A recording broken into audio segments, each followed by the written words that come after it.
Hello children, कैसे हैं आप? आप तो मज़े में होंगे। घर में बहुत सारे खेल भी खेलने को मिलते हैं और पढ़ाई भी घर में करने को मिलती है।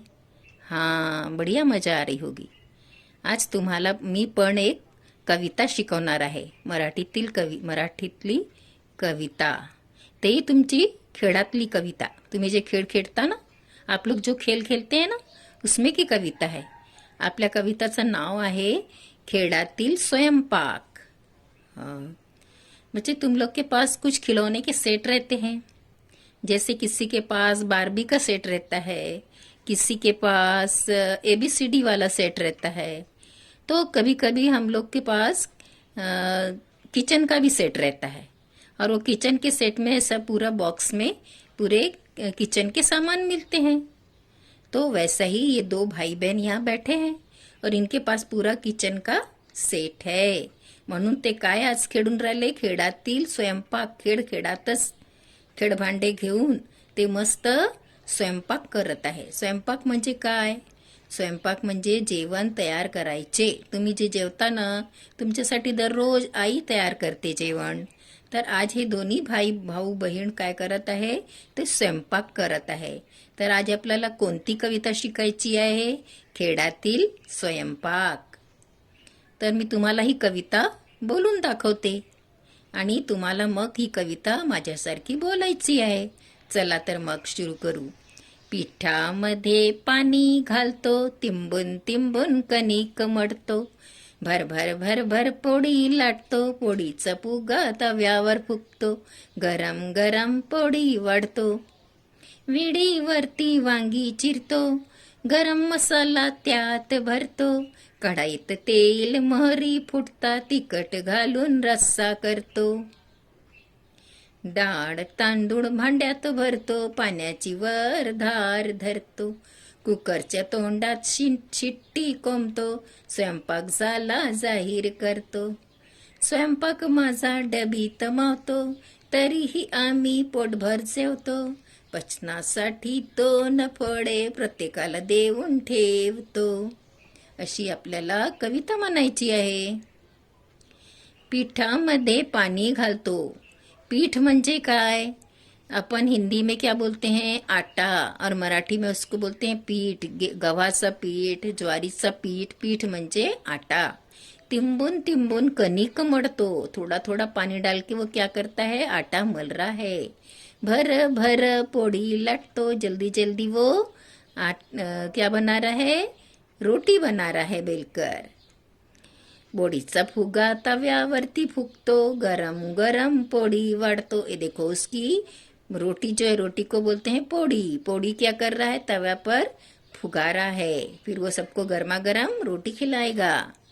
विडीवरती वांगी चिरतो, ही आहे विडी। ही काय आहे? विडी। हिंदी में अपन इसको पावसी या हसिया बोलते हैं, और ये मराठी में इसको बोलते विडी। विडीवरती वांगी चिरतो, हे ठेवली आहे वांगी। तो कशाची भाजी करणार आहे? वांगीची भाजी करणार आहे, म्हणून तो वांगा चिरणार आहे, उसको काटेगा, उसकी टुकड़े बनाएगा। गरम मसाला त्यात भरतो, काट के उसमें मस्त गरम मसाला भरेगा। कढ़ाई तेल मोहरी फुटता, तिखट घालून रस्सा करतो। कढ़ाई में क्या करेगा? इधर पैन रखा है ना, इसमें क्या करेगा वो? मोहरी यानी राई डालेगा, तेल डालेगा, और उसमें फिर मस्त मिर्ची डालेगा, और उसका अच्छा रसा बनाकर उसमें वो सब्जी तैयार करेगा। डाळ तांदूळ भांड्यात भरतो। फिर अपन ने क्या? रोटी बनाली, पोळी केली, मग भाजी केली, पण आपल्याला अजून काय पाहिजे जेवणात? तर आपल्याला पाहिजे भात आणि डाळ। तर तो काय करत आहे? डाळ तांदूळ भांड्यात भरतो। डाळ याने दाल, तांदूळ याने चावल। एक बर्तन में डाळ घेतो तो एक भांड्यात, आणि एक भांड्यात तो घेतो तांदूळ। मग त्याला धुतो, पाण्याची वर धार धरतो, म्हणजे त्याला धुतो, आणि मग काय करतो? कुकरच्या तोंडात शिट्टी कोंबतो।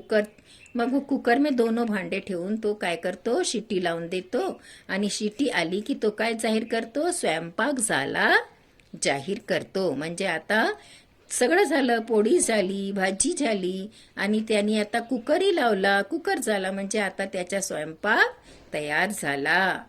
स्वयंपाक माझा डबीत मावतो, तरीही आम्ही पोटभर जीव जेवतो. छोटा डब्यातही आमचा जो स्वयंपाक है तो माउन जातो, आ जाता है छोटे डब्बे में, पर हम पेट भर खाना खाते हैं. और पचने के लिए 2 फळे प्रत्येकाला देऊन ठेवतो. म्हणजे जेवणाच्या नंतर आपल्याला काय खायला पाहिजे? फळं खायला पाहिजे. फळ जर की आपण फळं खाल्ले तर आपला पाचन व्यवस्थित होतो. म्हणून आपण जेवण करायचं व नंतर रोज एखादा फळ जरूर खावा. तुम्ही प्रत्येक जणी एखादा फळ घरात ठेवा आणि तो फळ खायचा, म्हणजे तुमचं पचनही चांगलं राहणार. हे तुम्हाला या कवितेत सांगितलं आहे. मी तर एकदा ही कविता म्हटली, पण तुम्हाला पण काय करायचे आहे? घरी तुम्हाला हे व्हिडिओ लावायचा आणि मग हे 5 ओळी आहे याच्यात, पहिले पदमध्ये 5 ओळीचा कविता ऐकायची, मग त्याला बंद करायचा, मग आपण ती कविता पुन्हा म्हणायची, मग ही दुसरा पद सुरू करायचा, तो ऐकायचा, मग आपण ते पद बोलून दाखवायचं. अशा प्रकारे पूर्ण कविता तुम्हाला शिकायची आहे. आता तुम्हाला काही याच्यात प्रश्न दिले आहे, ते मी तुम्हाला सांगते. पहिला प्रश्न काय दिला आहे? खालील कामांसाठी कवितेत आलेल्या कृती क्रमाने सांगा. त्यांनी काय काय केले? तुम्ही आताच ही कविता ऐकली. त्यांनी सर्वात प्रथम काय केली? पोळी. भरभर भरभर पोळी लाटतो, पोळीचा फुगा तव्यावर ती फुकतो. तर पहिली कृती पोळी करणे. नंतर त्यांनी काय केली? कशाची भाजी? वांगीची भाजी. तर दुसरी कृती आहे भाजी करणे. पोळी करणे, भाजी करणे. मग तिसरी कृती काय केले त्यांनी? डाळ तांदूळ भांड्यात भरतो, पाण्याची वर धार धरतो, कुकरच्या तोंडात शिट्टी कोंबतो.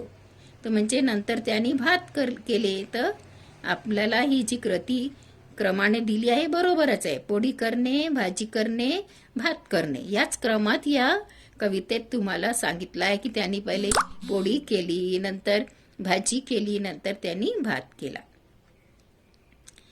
दुसरा कसला प्रश्न आहे? खालील कृतींसाठी कोणती साधने लागतात ते सांगा. आपल्याला जशी की पोळी करायची आहे, तर पोळी भाजायची आहे तर काय लागणार? तवा. भाजी चिरायची आहे तर काय लागणार? विडी. भात करायचा आहे तर आपल्याला काय पाहिजे? भांडा. तर हे मी तुम्हाला लिहून पण देणार आहे, तुम्हाला हे दाखवते बरं का. हे मी तुम्हाला प्रश्न पहिला सोडवून दिला आहे, तुम्हाला हे सगळे आपल्या वहीत लिहायचे आहे. खालील कृतींसाठी कोणती साधने लागतात ते सांगा. पोळी भाजणे. पोळी भाजण्यासाठी काय लागते? तवा. भाजी चिरणे. भाजी चिरायसाठी काय लागते? विडी. भात करणे. भात करायसाठी काय लागते? भांडा. आता ते प्रश्न तिसरा होता इथे लिहिलं मी. खालील अक्षरांपासून नवीन शब्द बनवा. आणि कोणते अक्षर दिली आहे? का, पा, य, ल. तर मी हे काही शब्द तयार केले आहे. कापा, पाय, पाल, काय, काल, पाक, लय, लपा. हे शब्द तर तयार करायचे, पण हे शब्द असे असायला पाहिजे की त्याला काय अर्थ राहायला पाहिजे. काहीतरी तयार केलं, जसं की काही उलटसुलट आपण यपा यपा हे मी शब्द तयार केला तर याचा काहीच अर्थ नाही. तर असे शब्द तयार करायचे नाही. शब्द कसे तयार करायचे? ज्याला काही अर्थ असेल असे शब्द तयार करायचे. जसे कापा. कापा म्हणजे काटो. पाय म्हणजे तुमचे लेग्स, पाय. पाल म्हणजे तुम्ही हिंदीत म्हणता त्याला छिपकली, ती मराठीत आहे पाल. काय आपण बोलतो ना क्या, वैसा काय. काल. काल म्हणजे जो कल चला गया उसको मराठी में काल बोलते. तो इस प्रकार के अर्थपूर्ण शब्द तैयार करना है. शब्द तो तैयार करना है, पर कोई भी उटपटांग शब्द हम नहीं बना सकते. मग दुसरं दिलं होतं प, ना, सा, ट, क. तर मी काही शब्द तयार केले. नाक, साप, नाटक, पटना, नाप. तुम्ही अजून लिहू शकता पना.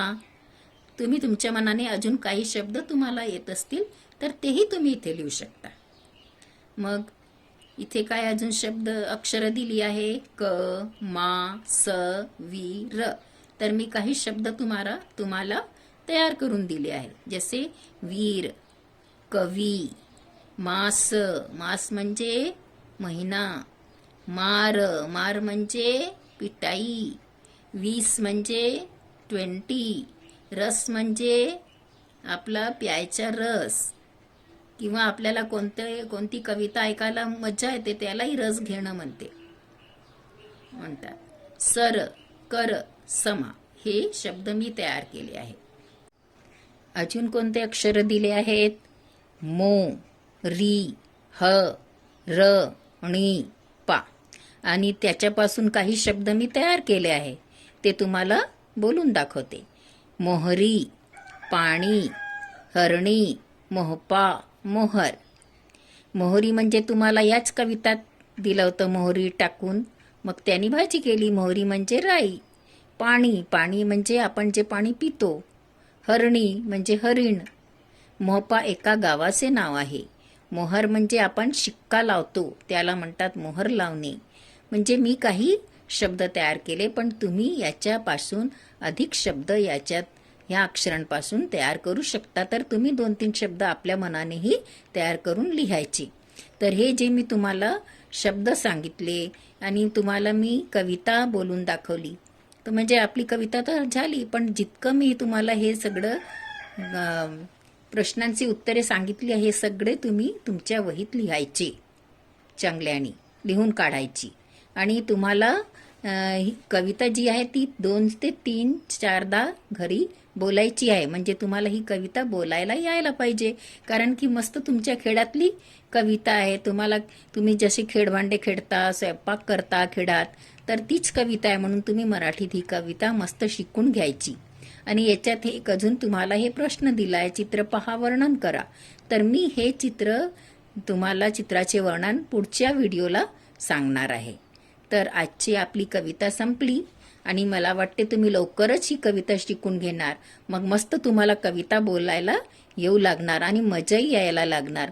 तर मी तुमची कविता ऐकणार आहे. जर एकदा मला वेळ मिळाला तर मी तुम्हाला ती कविता बोलायला लावेन आणि ती कविता मी ऐकणार. तुमची ते व्हिडिओ तुम्ही पाठवले की मी तुमची कविता पण ऐकणार. म्हणजे आपली आजची कविता मस्त छान छान आपण शिकून घेतली आहे. थँक्यू.